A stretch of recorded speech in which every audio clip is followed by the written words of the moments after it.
This is OwlUp, where learning happens in minutes, not hours.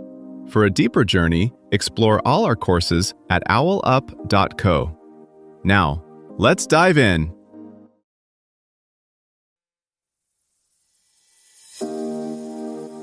Welcome back to Chapter 2 of our series, From Financial Chaos to Peace. In this episode titled, Understanding Your Financial Emotions, we'll explore the fascinating link between our feelings and the financial choices we make. Get ready to uncover how understanding your emotions can lead to smarter money decisions. Let's dive in. You're not bad with money. Your brain is just wired for drama, not decimals. One moment you're calmly checking your balance, the next you're in an online cart spiral. Today we'll peek behind that switch and ask, who's really making your money choices, you or your emotions? So let's slow down the moment before the tap, swipe, or click. That tiny pause is where your financial emotions live, often disguised as urgency, relief, or even boredom. You might tell yourself, I deserve this. I'll fix it next month. Or, everyone else is doing it. Those aren't numbers talking, they're feelings wearing spreadsheets as costumes. Modern behavioral research shows that stress, fatigue, and social comparison can quietly tilt your choices long before you open a banking app. A rough day at work can turn a harmless scroll into a $200 splurge. A market headline can nudge you into selling at the worst possible time. None of this means you're reckless, it means you're human. In this episode, we'll start identifying your personal, emotional fingerprints around money, so instead of being dragged by them, you can start steering with them. Your bank balance and your feelings don't live in separate universes. That tight chest before opening a bill, the rush when Pay in 4 pops up, the numbness after checking your card statement, those are data points, not character flaws. Studies show that when financial stress ramps up, your brain literally has less bandwidth for planning, so shortcuts and habits quietly take over.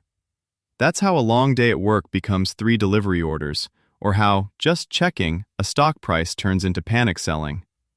Instead of judging these moments, we're going to start treating them like clues in an ongoing investigation.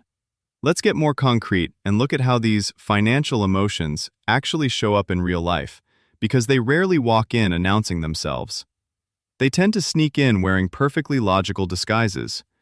Fear doesn't usually say, I'm scared. It says, this is urgent. That's the voice behind flash sales, limited time offers, and only 2 left messages. Your brain reads threat, and suddenly the question isn't, do I really want this? But, will I miss out and feel stupid later? That subtle shift, from wanting something to avoiding regret, is where a lot of unplanned spending lives. Anxiety often masquerades as avoidance. Instead of thinking, I'm worried about my debt, your mind goes, I'll check it when things calm down. Bills sit unopened, balances go unmonitored, and late fees quietly pile up. Ironically, the very thing that might bring relief, seeing the real numbers, gets delayed because the feeling feels too big in the moment. Excitement tends to sound rational too. You tell yourself, I'll make this back. This is an investment in myself, or I'll be more disciplined next month. Notice how often these thoughts involve a future version of you who is calmer, richer, and more organized than you feel right now. That imaginary future self is generous with your current credit limit. Overconfidence shows up not just in investing, but in everyday spending. It tells you, I know how this story ends. That might mean assuming a raise will cover lifestyle upgrades, or believing, I always bounce back from dips, so there's no need to adjust habits. Confidence is useful. Overconfidence silently edits out risk. Here's where written structures start to matter. A budget isn't about restricting every impulse. It's about deciding ahead of time which emotional moments get a safe outlet. Planned, fun money turns a random urge into a pre-approved option instead of a secret rebellion. Automated transfers to savings or debt can act like guardrails for days when your feelings are louder than your plans. The skill you're building isn't never feel things about money. It's catching the moment when a feeling puts on a clever costume, urgency, avoidance, optimism, certainty, and starts making quiet edits to your financial story. Think about the last time you clicked buy now faster than you meant to. Maybe you weren't just reacting to a product, you were reacting to a feeling. Boredom on the couch, pride after a win at work, or resentment after seeing a friend's vacation photos. Those moments aren't random, they cluster. Excitement might spike on Fridays after payday. Avoidance might show up Sunday night when you'd rather not look at your accounts. Overconfidence often rides along with good news, a bonus, a promotion, a tax refund. Treat these patterns like version updates to your internal money software. Instead of judging the pop-ups, "I'm so bad with this," start noticing their timing and triggers. A recurring late-night scroll that ends in a cart isn't just lack of discipline, it's a cue that you're tired and seeking relief. The goal isn't to delete the app, your emotions, but to change the default settings so they don't auto-charge your future every time they load. Soon, your bank app may feel less like a ledger and more like a coach that notices patterns you miss. A spike in late-night food orders after tough workdays could trigger a gentle nudge. Rough day? Want comfort that doesn't hit your card as hard? Investing platforms might dim bright colors or confetti during volatile markets to avoid stirring reflexive trades. Schools could pair compound interest lessons with breathing drills and journaling so kids practice staying steady before real money is on the line.